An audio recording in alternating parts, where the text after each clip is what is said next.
और एक तरफ हम भीख मांग रहे हैं आईएमएफ से। अभी 3 अरब डॉलर का आईएमएफ ने बेल आउट दिया, तो उससे अगले दिन आपको बताऊं हमने क्या किया। तो जैसा कि मैंने आपको बताया कि 3 अरब डॉलर का आईएमएफ ने बेल आउट पैकेज दिया, वो भी मर मरा के रो पिट के। उन्होंने इमरान खान से भी पूछा कि जी दे दें हम, ठीक है। और उससे अगले दिन इन्होंने आके तेल की कीमतों में इजाफा कर दिया। अवाम बेड़े गर्क हो गए। इमेजिन कर लेते हैं हमारी कौम की, हमारी हुकूमतों की जो डायरेक्शंस हैं ये किस तरफ जा रही है। चलें, ये तो हो गया जी लाहौर के कारनामे। जो हमारा राइवल शहर है कराची, पोर्ट सिटी, पाकिस्तान, ये लिटरली ऐसे ही है कि मैं अपने दोस्त के पास जाऊं, उसे कहूं यार मेरे पास खाने को पैसे नहीं है, मेरे बच्चे भूख से बिलख रहे हैं, प्लीज यार मुझे थोड़े से पैसे दे दो प्लीज। वो मुझे कहे अच्छा ये 2000 रुपए ले लो जी। और दुनिया के ममालिक अपने लोगों को पढ़ाते हैं, लिखाते हैं, रिसर्च एंड डेवलपमेंट डालते हैं, स्पेस में जाते हैं, आर्टिफिशियल इंटेलिजेंस या सेहत में कोई नए ब्रेक थ्रू इजादात करते हैं, नई नई गाड़ियां बनाते हैं। पूरी दुनिया में ऐसे होता है जो तरक्की याफ्ता कौमें हैं या जिनकी डायरेक्शन सही होती है, जिन्हें पता होता है आगे जाने का रास्ता क्या है, वो इस तरह के काम करते हैं। और उनकी जो अवाम है, जो लोग हैं, वो उसके ऊपर फख्र करते हैं। वो बड़े फख्र से कहते हैं कि हाँ भाई हमारे मुल्कों में इतना लंबा ट्रेन का नेटवर्क है, बुलेट ट्रेन है, हमने चांद पे ये रोवर भेज दिया जी, हमारी हेल्थ एंड एजुकेशन फ्री है, वगैरह वगैरह। हमारे मुल्कों में कोई होमलेस पर्सन नहीं है, अगर कोई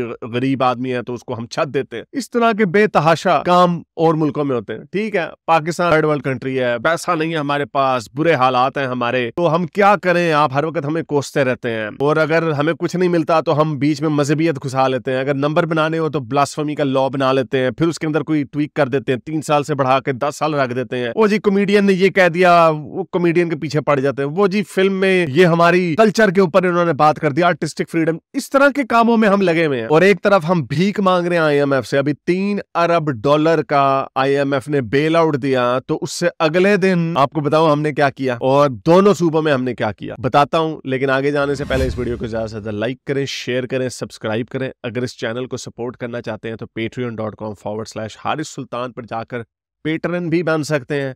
और अगर कुछ नहीं कर सकते तो कमेंट्स में अपने ख्यालात का इजहार जरूर करते हैं, ताकि मुझे पता चलता रहे कि मेरी ऑडियंस आप क्या सोच रहे हैं। और स्पेशली 15% ऑडियंस अभी भी पाकिस्तान से आती है, जिसका मतलब लाखों लोग पाकिस्तान में देख रहे हैं। प्लीज कमेंट्स में एनोनिमस आईडी से उर्दू में कमेंट्स जरूर लिखें। और चलें अगर उर्दू नहीं रोमन में ही लिख दें, ताकि हमें पता चलता रहे कि आप हमें देख रहे हैं। और ये एक और अलमिया है कि लोग अपने मुल्कों में अपनी आवाम को सोचने की आज़ादी देते हैं, तो हमारी आवाम, हमारी हुकूमत ने क्या किया, हमारे चैनल्स ब्लॉक किए हमें। वाह, बड़े तीर आपने मार लिए, बड़े आपने कामयाबी के झंडे गाड़ दिए, पूरी दुनिया आपकी इज्जत कर रही है कि वाह जी वाह, आपने बड़ी अच्छी कौम खड़ी की है। और जो इनलाइटनमेंट देने वाले जो आपके एक्टिविस्ट हैं, आपने उनकी जुबानें बंद की हुई हैं। तो पीछे यही है। तो चलते हैं आज की वीडियो की तरफ। तो जैसा कि मैंने आपको बताया कि 3 अरब डॉलर का आईएमएफ ने बेल आउट पैकेज दिया, वो भी मर मरा के रो पिट के। उन्होंने इमरान खान से भी पूछा कि जी दे दें हम, ठीक है।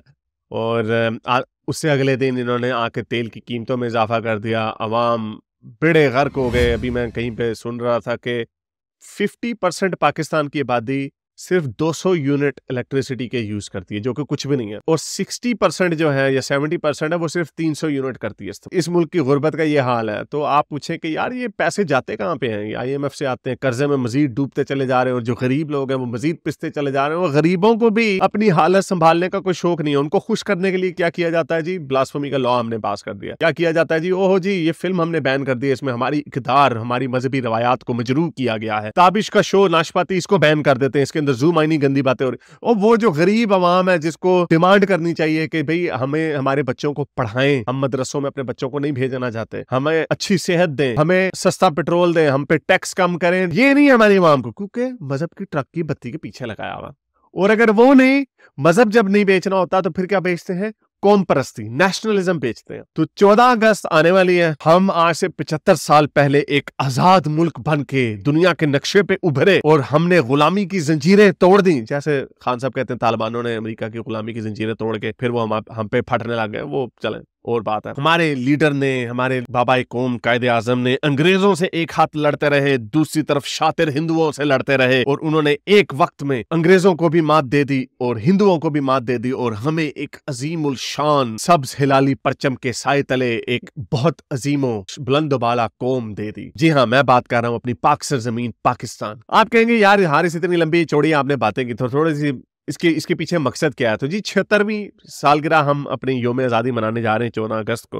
तो जहाँ पे भूख से लोग बिलक रहे हैं, बिजली है नहीं, पेट्रोल महंगा होता जा रहा है, लोगों को खाने के लाले पड़े हुए हैं, वजीर आजम एक जेल में जा रहा है, जहाँ पे सारी चीजें भूल जाओ, अवाम को रिलीफ भी तो देना। तो हमने अवाम को रिलीफ कैसे देना है? 14 अगस्त को हमने 500 फुट ऊंचा झंडा लगा के अपनी आवाम को, जब हम मजहब के चूरन नहीं बेच रहे होते तो हम कौम परस्ती के चूरन बेच रहे होते हैं। और ये हमने अपना ही रिकॉर्ड तोड़ दिया। 2017 में हमने 400 फुट ऊंचा सब्ज हिलाली परचम ऊंचा लहरा के अपनी कौम के अंदर कौमियत जगा के उनको प्राउड पाकिस्तानी होने का इजहार दे दिया था, और अब हम फिर दे रहे हैं 500 फुट ऊंचा परचम लगा के। और ये होगा लिबर्टी मार्केट में। मुझे पता है लिबर्टी मार्केट का बहुत बड़ा गोल चक्कर है, वहां पर ये किया जाएगा। और ये वो उस पंजाब हुकूमत ने इसका फैसला किया जिसके ऊपर 2000 करोड़ का फौरन कर्जा है, 2000 करोड़, और उसमें से 40 करोड़ वो इसके ऊपर लगा देंगे। इमेजिन करें जरा हमारी कौम की, हमारी हुकूमतों की जो डायरेक्शंस हैं ये किस तरफ जा रही। चलें, ये तो हो गया जी लाहौर के कारनामे। जो हमारा राइवल शहर है कराची, पोर्ट सिटी, पाकिस्तान की पूरी जो तिजारत होती है उसके थ्रू होती है,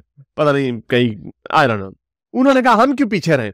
उन्होंने दुनिया का सबसे बड़ा झंडे का जो साइज है वो 200 फुट बाय 130 फुट है। 200 फुट बाय 130 फुट लंबा, मोटा, चौड़ा झंडा हमने लगा के अपनी गयूर आवाम के अंदर हमने उन्हें एहसास दिलाना है कि हम एक जिंदा कौम है, और हम 500 फुट ऊंचे झंडे लहराते हैं। और जब हम ऊंचा नहीं लहराते तो हम सबसे बड़ा झंडा जमीन के ऊपर फैला देते हैं। ये है हमारी, और मुकाबला करते हैं हम इंडिया से। इंडिया क्या करता है जी? ठीक है, ये जो चौंचले होते हैं ना, ये जो चौंचलेबाजियां होती हैं, ये तब अच्छी लगती हैं जब आप, ये हमें खबर वैसे इंग्लैंड से क्यों नहीं आती, ये खबर मुझे वैसे अमेरिका या ऑस्ट्रेलिया से या इन मुल्कों से क्यों नहीं आती, बल्कि अब इंडिया से भी नहीं अब आती।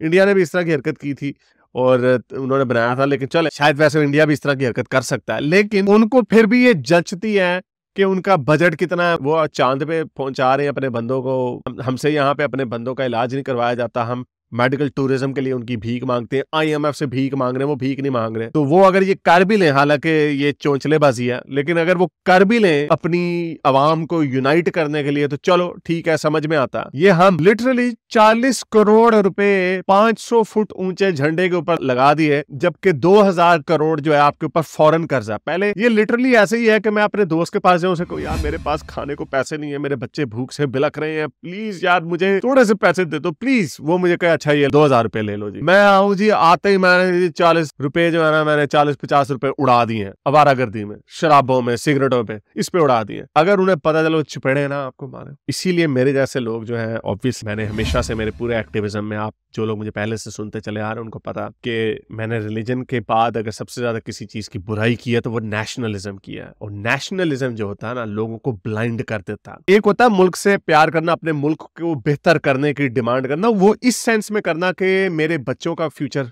अच्छा होगा, यहाँ पे इंसानियत, म्यारे जिंदगी, क्वालिटी ऑफ लाइफ बेहतर होगी। ये होता है अपने काम से ऑनेस्टी का दयानतदारी करना, अपने मुल्क, अपने गिरदनवास दयानतदारी करना।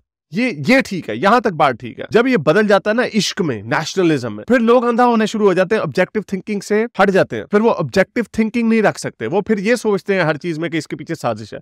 चाहे दूसरा मुल्क सही कह रहा हो या गलत कह रहा हो, आपने अपनी तारीफ करनी होती है। जब आप अपनी अंधी तकलीद, अंधी तारीफ करने लग जाएं, ब्लाइंड पेट्रियटिज्म या ब्लाइंड नेशनलिज्म करने लग जाएं, तो फिर आपका बुरा हाल शुरू हो जाता है, क्योंकि तब आपको बुराई, अपनी बुराई नजर ही नहीं आएगी। और जब आपको अपनी बुराई नजर नहीं आएगी तो फिर आप अपने अंदर अच्छाई कैसे लाएंगे? तो ये पाकिस्तान की अनफॉर्चुनेटली हर चीज खराब है। मजहबियत मजीद डाली जाती है, लोगों को नेशनलिज्म का भी इस तरह चूना लगा दिया जाता है, और इस तरह की हमाकतें और बेवकूफाना हरकतें हम करते रहेंगे। शायद Guinness book of world record में फिर से आ जाएगा नाम कि हमने सबसे बड़ा झंडा कराची में लगा दिया, इससे बड़ा झंडा को। लोग इसी चीज पर खुश हो जाएंगे, बजाय इसके कि आप खुश हो कि आपने एक ऐसी नई यूनिवर्सिटी की बुनियाद रख दी है जहां पे एस्ट्रोफिजिक्स सिखाई जाएगी, यहाँ से नेक्स्ट स्पेस की एक्सप्लोरेशन के मिशन आएंगे, या यहाँ पे लोग पढ़ेंगे, फिजिक्स पढ़ेंगे। नहीं, हमने ये झंडा बना दिया।